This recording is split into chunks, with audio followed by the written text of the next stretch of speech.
أعوذ بالله من الشيطان الرجيم. بسم الله الرحمن الرحيم. تلك الرسل فضلنا بعضهم على بعض منهم من كلم الله ورفع بعضهم درجات وآتينا عيسى ابن مريم البينات وأيدناه بروح القدس ولو شاء الله ما اقتتل الذين من بعدهم من بعد ما جاءتهم البينات ولكن اختلفوا فمنهم من آمن ومنهم من كفر ولو شاء الله ما اقتتلوا ولكن الله يفعل ما يريد. يا أيها الذين آمنوا أنفقوا مما رزقناكم من قبل أن يأتي يوم لا بيع فيه ولا خلة ولا شفاعة والكافرون هم الظالمون.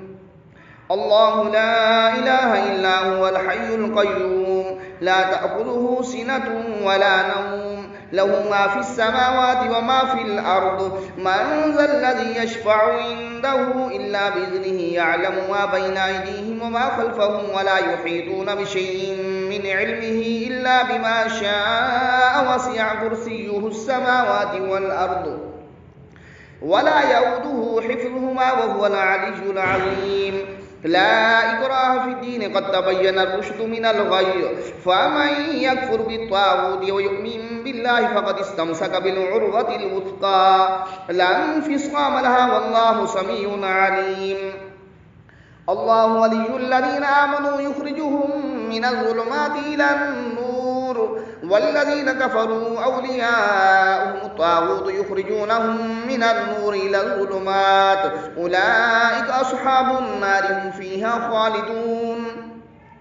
ألم تر إلى الذي حاج إبراهيم في ربه أن آتاه الله الملك إذ قال إبراهيم ربي الذي يحيي ويميت قال أنا أحيي وأميت قال إبراهيم فإن الله يأتي بالشمس من المشرق فأت بها من المغرب فبهت الذي كفر والله لا يهدي القوم الظالمين. أو كالذي مر على قرية وهي خاوية على عروشها قال أنى يحيي هذه الله بعد موتها فأماته الله 100 عام ثم بعثه قال كم لبثت قال لبثت يوما أو بعد يوم قال بل لبثت 100 عام فانظر إلى طعامك وشرابك لم يتسنه وانظر إلى حمارك ولنجعلك آية للناس وانظر إلى العظام كيف ننشزها ثم نكسوها لحما فلما تبين له قال أعلم أن الله على كل شيء قدير. وإذ قال إبراهيم رب أرني كيف تحيي الموتى قال أولم تؤمن قال بلى ولكن ليطمئن قلبي قال فخذ 4 من الطير فصرهن إليك ثم اجعل على كل جبل منهن جزعا ثم ادعوهن يأتينك سعيا واعلم أن الله عزيز حكيم.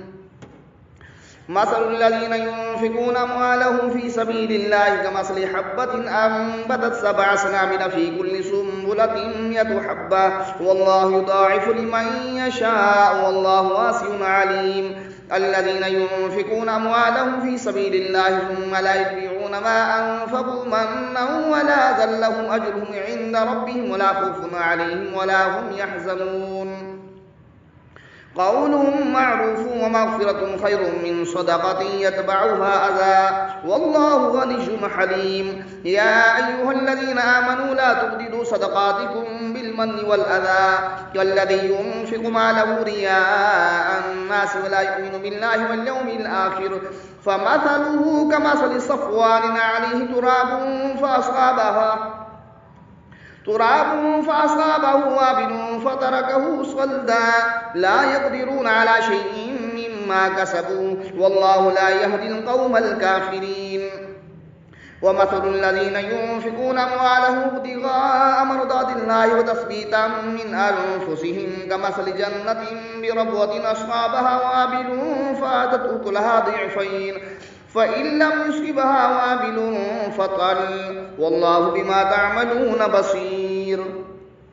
أيود أحدكم أن تكون له جنة من نخيل وأعناب تجري من تحتها الأنهار له فيها من كل الثمرات وأصابه الكبر وله ذرية ضعفاء فأصابها إعصار فيه نار فاحترقت كذلك يبين الله لكم الآيات لعلكم تتفكرون.